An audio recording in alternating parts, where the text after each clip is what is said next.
Want to get rich farming? What type of farm will actually make money in 2026? What crops should you plant and what animals should you raise? If you're thinking about starting a farm or you're just curious what the most profitable regenerative farm could look like, you're in the right place. Welcome back to another episode of writing and talking about how we can improve agriculture with regenerative farming. Today I'm going to show you one farm design that works in almost any climate, a system that can be highly profitable, eco-friendly and still produce healthy food without turning farming into a full-time burnout job. And yes, we are taking a regenerative approach. That means working with nature, not against it. But here's the thing, diversity is powerful, yet too much diversity becomes chaos. So the goal is balance, enough variety to build resilience, but simple enough that one person can realistically manage it. Let's imagine we have a 10-hectare farm. Instead of putting everything into one risky system, we divide it into 4 zones. Half of the land, 50%, becomes silvopasture, 25% goes to the orchards and perennial rows, 15% is dedicated to high-value perennial crops, and 7% grows annual cash crops. The 3% stays for infrastructure. Later in the video, I'll break down how much money this system could actually make and why it can outperform both traditional livestock farms and monoculture orchards. But first, we need to design it so it stays time efficient. The entire setup I'm describing can be managed by one person with occasional help, and the workload is spread across the year so you're not overwhelmed in any season. So let's start with the backbone of the farm, silvopasture. We dedicate 5 hectares to it. Imagine rows of trees spaced about 12 to 15 meters apart, trees within rows planted 6 to 8 meters from each other, leaving wide grazing alleys in between. Once trees are established, animals grazing underneath actually improve soil health and productivity. Half of the trees should be crop trees and half nitrogen fixing or biomass species. Alternating rows. For animals, sheep are the best feed here. You could run around 8 to 10 ewes per hectare, about 45 ewes total. Rotational grazing is essential, moving them every 3 days or even more frequently in wet conditions. Behind the sheep come the chickens. Around 250 birds could follow in rotation, scratching through manure, spreading nutrients and reducing parasites. If you want a deeper explanation of how chickens and sheep work together in orchards, I have another video where I break it down step by step. Now let's choose the right species depending on your climate.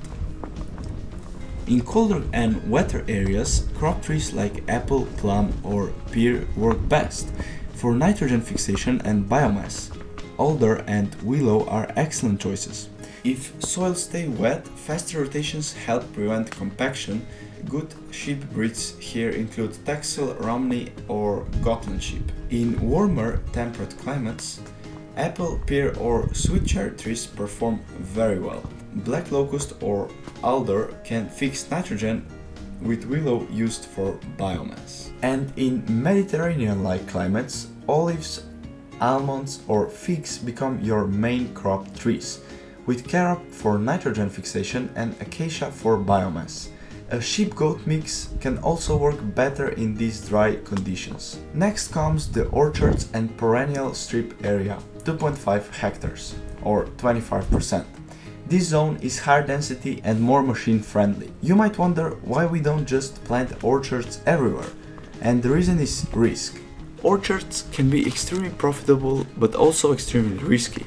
By combining orchards with silvopasture, we create stability. Here you plant fruit tree rows with soil building plants between them. Colder climates could use apple, pear, plum, raspberries or gooseberries with white clover, chicory or plantain underneath. Temperate climates could include apple, cherry, hazelnut or walnut with red clover, alfalfa or yarrow. Mediterranean climates work well with olive, pomegranate, almond or fig trees with medicago or sainfoin between rows. If you feel like space between rows is wasted, I have another video showing how animals can turn traditional orchards into productive ecosystems. Now let's move to the 15% high value perennial zone. This area is all about profit per hectare, but you should always research local demand first. Colder climates could grow asparagus, rhubarb, chives, valerian, or hops. Temperate climates might focus on lavender, thyme, sage, asparagus, or medicinal herbs. Mediterranean climates can thrive with lavender, rosemary, thyme, or oregano. Finally, the last 7% becomes annual cash crops, simple mechanizable plants that keep income flowing while the rest of the farm matures. In colder climates, garlic, onion, cabbage, or dry peas. Temperate climates, garlic, onion, squash, or lentils. Mediterranean climates, garlic, onion, or chickpeas. Honestly, you just can't go wrong with onion or garlic here. Now, before we talk profits, write in comments if you have questions about regenerative farming or topics you want me to cover next.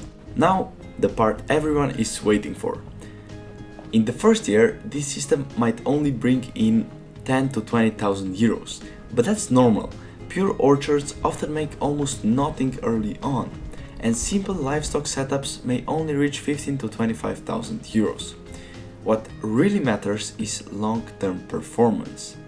A livestock-only system on 10 hectares might reach 25 to 60,000 euros annually. A monoculture orchard might make 80 to 200,000, but with massive risk and unpredictable bad years. Now, our diversified regenerative system aims for around 125,000 euros per year on 10 hectares, once established, of course, with far fewer bad seasons, more stable income, and less stress because you're not dependent on a single crop or perfect weather.